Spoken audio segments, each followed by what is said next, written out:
যেই দেশে 92% মুসলমান, আর এই দেশে যদি হিন্দুদের অগ্রবাদী সংগঠন ইসকনের একজন দায়িত্বশীলদের হাত থেকে যদি মুসলমান হত্যা হয়, এটা গোটা বিশ্ব মানলেও মুসলমান কখনো মেনে নিতে পারে না।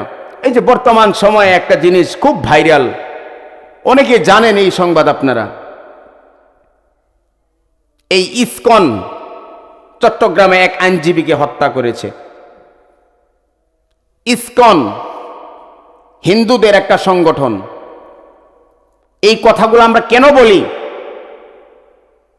এই কথাগুলো আমাদের বলার কি দরকার? এই চেয়ারগুলা থেকে, এই চেয়ারগুলা হলো আমানতের চেয়ার, মনে রাখবেন। এই চেয়ারগুলা হলো কি? আমানতের চেয়ার। আমি যদি আপনার কাছে আমার ঘড়িটা খুইলা রাইখে দেই যে বাবা এই ঘড়িটা আপনি রাখেন, আপনার কাছে দেয়া গেলাম, আমার লাগবে বলে আমি নিব, এই ঘড়ি কি আপনি বিক্রি করে দিতে পারবেন? হ্যাঁ, যদি বিক্রি করে ফেলান আপনি যদি এই ঘড়ি আমার খেয়ানত করে ফেলান, আমাকে ফিরায় না দেন, তাহলে তো আপনি মুনাফিকের লক্ষণ আপনার ভিতরে চলে আসছে। আর আল্লাহ তাআলা বলেন ইন্নাল মুনাফিকিনা ফিদ দারকিল আসফালি মিনান নার, মুনাফিকরা সবচেয়ে ভয়ঙ্কর জাহান্নামে থাকবে। মুনাফিকরা, মুহতারাম হাজিরিন, এই চেয়ারগুলা হলো আলেমদের কাছে আমানত। এই চেয়ার থেকে কোরআন ও হাদিসের সহি কথাগুলা বলবে। আর যদি কোরআন ও হাদিসের সহি কথাগুলা আমরা উলামায়ে কেরাম যদি এই চেয়ারগুলা থেকে না বলতে পারি, তাহলে আমাদের বয়ানের দ্বারা কাজে আসবে না। তার কারণ আমরা তো জাতীয় মুনাফিক নামে পরিচিত হয়ে যাব। এজন্য বলেন এই চেয়ারগুলা যেহেতু আমরা বসি, তাহলে সত্য কথা বলতে হবে তো কোরআন ও হাদিসের। মুহতারাম হাজিরিন, ইসকন একটা সংগঠন আছে। ইসকন অগ্রবাদী, গোটা বিশ্বব্যাপী নৈরাজ্য করেওয়ালা সংগঠন ইসকন। এই ইসকন একটা সংগঠন। এই সংগঠনের পক্ষ থেকে একজন উল্লেখযোগ্য একজন দায়িত্বশীল ব্যক্তি, উনাকে গত কয়েকদিন আগে অ্যারেস্ট করছে বাংলাদেশ আইন শৃঙ্খলা রক্ষাকারী বাহিনী। এইটা নিয়ে গোটা বিশ্বব্যাপী এখন তোলফাল সৃষ্টি হয়ে গেছে। তাকে অ্যারেস্ট করলোই কেন? আমরা অনেকেই জানি সাইফুল ইসলাম আলিফ নামে চট্টগ্রাম, ওই চট্টগ্রামের একজন আইনজীবীকে কুবায়া হত্যা করে ফেলাইছে। নাউজুবিল্লাহ বলেন। আপনি কোন দেশে বসবাস করতেছেন? যেই দেশে 92% মুসলমান, আর এই দেশে যদি হিন্দুদের অগ্রবাদী সংগঠন ইসকনের একজন দায়িত্বশীলদের হাত থেকে যদি মুসলমান হত্যা হয়, এটা গোটা বিশ্ব মানলেও মুসলমান কখনো মেনে নিতে পারে না। বলেন তো দেখি, মুসলমানদের হাতে গোটা বাংলাদেশে কোন হিন্দু নির্যাতনের শিকার? তারা বিভিন্ন কাছে আমার দেশ নিয়ে তারা অভিযোগ করতেছে। এই ইসকন কত বড় দুঃসাহস তাদের! 92% মুসলমান, সংখ্যা গনিষ্ঠ মুসলমান, মুসলিম রাষ্ট্রের একজন আইনজীবীকে হত্যা করা, আপনি কি ভাবছেন? এটা আপনি ভাবছেন কি? বাদ দেন, বাদ দেন এই কথা। তারা শান্তির ধর্ম বলে বলে বেড়ায়। দোস্ত, কেমন শান্তির ধর্ম বলে বলে তোমরা বেড়াও? এক ধর্মের ব্যক্তি হয়ে অপর ধর্মের একজন ব্যক্তিকে, একজন আইনজীবীকে তোমরা হত্যা করো। দিলটার ভিতরে একটু মায়া লাগে না? কি ধর্মের আবির্ভাব তোমরা, বা কি ধর্মে তোমরা প্রচার করো? একজন পাবলিক যদি করতো হিন্দু ধর্মের, এত মাথা ব্যথা ছিল না, এত কষ্ট ছিল না। একজন আলেম যদি একজন নিরহ একজন হিন্দু ব্রাহ্মণকে হত্যা করে, এটা কষ্টজনক বিষয়।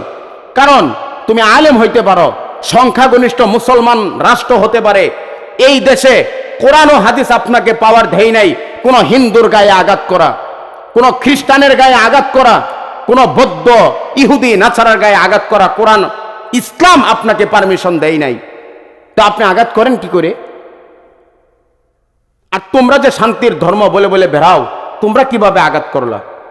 একটা মানুষকে, একটা যুবক ভাইকে দুনিয়া থেকে কুবায়া বিদায় করে দেওয়া, কি ভাবছেন? এটা সাহস কত বড়! কত বড় সাহস তাদের! মুহতারাম হাজিরিন, আমাদের কাছে যদি কখনো মেসেজ আছে, এই ইস্কনদের বিরুদ্ধে আমাদের কথা বলতে হবে, ইস্কনদের বিরুদ্ধে আমাদের জীবন দিতে হবে, এই পবিত্র জমিনকে রক্ষা করার জন্য ইস্কনদের বিরুদ্ধে ইনশাআল্লাহ আমরা মাঠে নামবো। এটা আমাদের ঈমান, এটাও হলো নবীজির মহাব্বত। নবীজির মহাব্বত বলতে, ওগো নবীজি তোমাকে আমি ভালোবাসি, এই কথা বলার দ্বারা নবীজির মহাব্বত নয়। আপনি বলেন, তারা কি আমি আল্লাহকে ভালোবাসতে চাই কি চাই না? যদি আমি আল্লাহকে ভালোবাসতে চাই, ফাত্তাবিউনি ইউহিব্বুকুমুল্লাহ, তারা যেন আপনি নবীকেই অনুসরণ করে। বলেন না সুবহানাল্লাহ। যদি আমরা আল্লাহকে ভালোবাসতে চাই, আল্লাহ তাআলা কোরআনে হাকিমের মধ্যে ইরশাদ করেন, ওগো নবীজি তাহলে জানিয়ে দেন তারা যেন আপনি নবীকেই অনুসরণ করে, আপনি নবীকেই মুহাব্বত করে। যদি আপনি নবীকেই মুহাব্বত করে, তাহলে আমি আল্লাহকে মুহাব্বত করা হয়ে যাবে। সুবহানাল্লাহি ওয়া বিহামদিহি। মুহতারাম হাজিরিন, আমরা একটা মাপকাঠি পাইলাম আল্লাহকে ভালোবাসার। আল্লাহকে ভালোবাসার মাপকাঠি হলো নবীজির মুহাব্বত। আল্লাহকে ভালোবাসার মাপকাঠি কি? নবীজির মুহাব্বত। কথাটা খুব ভালো করে বোঝার চেষ্টা করবেন। আল্লাহকে ভালোবাসার মাপকাঠি কি? নবীজির মুহাব্বত। আর নবীজিকে ভালোবাসার মাপকাঠি হচ্ছে, মুহতারাম হাজিরিন একটা কথা বলে নেই আগে, এখন কি দুনিয়ায় নবী আছে? তার নবীকে কিভাবে আপনি আমি ভালোবাসবো? কি করে সম্ভব? এখন কি রোজায় আতহারের পার্শ্বে গিয়া যদি চিৎকার করি, ওগো নবীজি আপনাকে আমি ভালোবাসি, ওগো নবীজি আমি আপনাকে মহাব্বত করি, কাজ হবে? নবীজি যে হাদিসে কারিমা আমি তেলাওয়াত করেছি, এই হাদিসের মধ্যে বলেন, মান আহাব্বা সুন্নতি ফাকাদ আহাব্বানি ওয়া মান আহাব্বানি কানা মাই ফিল জান্নাহ। আল্লাহর হাবিব সাল্লাল্লাহু আলাইহি ওয়াসাল্লাম ইরশাদ করেন, ও আমার উম্মতেরা, তোমরা যদি আমার আল্লাহকে ভালোবাসতে চাও, তাহলে আল্লাহ পাক বলেছেন আমি নবীকে অনুসরণ করো।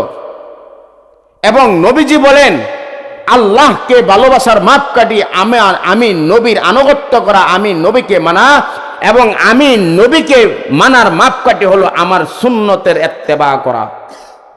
মান আহাব্বা সুন্নতি ফাকাদ আহাব্বানি।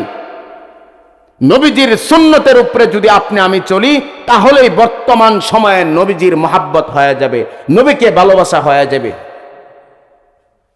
এজন্য মুহতারাম হাজিরিন, একটা কথা বুঝি, আল্লাহকে ভালোবাসার মাপকাঠি হলো নবীজির মহাব্বত, নবীজির ভালোবাসা। আর বর্তমান নবীজিকে ভালোবাসার মাপকাঠি হলো নবীজির সুন্নত। কোরআন ও হাদিস দ্বারা দলিল দিলাম। এজন্য মুহতারাম হাজিরিন, আমরা কি আল্লাহকে ভালোবাসতে চাই? আওয়াজ দিয়ে বলি চাই। ইনশাআল্লাহ আল্লাহর মহাব্বত, আল্লাহর ভালোবাসা আমরা অবশ্যই আমাদের অন্তরে রাখব, আমাদের অন্তরে স্থাপন করব। তবে আল্লাহর মহাব্বত আর ভালোবাসার মাপকাঠি হচ্ছে নবীজির সুন্নত, নবীজির মহাব্বত, এবং নবীজির মহাব্বত বাস্তবায়িত হবে নবীজির সুন্নতের মাধ্যমে। এখন কথা স্পষ্ট হলো এটাই যে আপনি আমি যদি নবীজির সুন্নতকে ভালোবাসি, নবীজির সুন্নত মানি, তাহলে নবীকে মানা হবে। আর নবীকে যখন মানা হবে, তখন আল্লাহ তাআলাকেও মানা হবে। এজন্য নবীজির সুন্নত মানতে প্রস্তুত আছি তো ইনশাআল্লাহ। এখন মুহতারাম হাজিরিন, বর্তমান সময়ের প্রেক্ষাপট এমন হয়ে দাঁড়ায়ছে, আমাদের বাংলাদেশ না, গোটা বিশ্বব্যাপী নবীজির সুন্নত মাননেওয়ালা যারা নবীজির সুন্নত মানবে, যারা নবীজির সুন্নাহর কথাগুলা বলবে, তাদের কাছ থেকে আমরা সরলপনা মুসলমানদেরকে কিভাবে দূরে সরায় রাখানো যায় সেই পায় তারা চলতেছে। কথা বলেন ঠিক কিনা? আপনি সুন্নতের পথে চলতেছেন, কোরআন ও হাদিসের পথে চলতেছেন, আপনাকে এই জায়গা থেকে ধীরে ধীরে দূরে সরাইয়া দিবে। আপনি নামাজের মুসল্লায় দাঁড়াইছেন, কিভাবে আপনার কাছ থেকে এই মুসল্লা কাইরে নেওয়া যায়, এই জায়নামাজ থেকে আপনাকে কিভাবে দূরে সরায় দেওয়া যায়, ওই ফিকির করনেওয়ালা ব্যক্তি আছে। একজন আল্লাহ বোলা ব্যক্তিকে আল্লাহর পথে নিয়ে আসবে এমন ব্যক্তি খুব কম। মুহতারাম হাজিরিন, নবীজির মোহাব্বত আর আল্লাহ তাআলার মোহাব্বত যদি আমাদের দিলের মধ্যে না থাকে তাহলে তো আমরা মুমিনই না। এই নামাজ এই রোজা দেওয়া কোনো লাভ হবে না। আল্লাহর হাবিব সাল্লাল্লাহু আলাইহি ওয়াসাল্লাম বলেন এই হাদিসের পরের অংশে, যেই ব্যক্তি আমার সুন্নতকে মোহাব্বত করলো সে যেন আমি নবীকেই মোহাব্বত করলো। সুবহানাল্লাহ। আর যে আমি নবীকে মোহাব্বত করবে কাল কিয়ামতের ময়দানে সে আমি নবীর সাথে জান্নাতে থাকবে। সুবহানাল্লাহ। এজন্য নবীর সাথে জান্নাতে থাকতে চাই তো ইনশাআল্লাহ। এজন্য নবীজির সুন্নত মানবো তো ইনশাআল্লাহ। নবীজির সুন্নত মানাই, নবীজির মোহাব্বত, আর নবীজির মোহাব্বত করনেওয়ালা ব্যক্তিরাই আল্লাহ তাআলার মোহাব্বতের চূড়ান্ত মাপকাঠিতে পৌঁছতে পারবে। এজন্য মুহতারাম হাজিরিন, আল্লাহ এবং আল্লাহর রাসূলের মোহাব্বত ছাড়া, ভালোবাসা ছাড়া কোনো ব্যক্তি জান্নাতে যাইতে পারবে না। যত ইবাদত বন্দেগী করেন আপনি, যত নামাজ রোজাই করেন,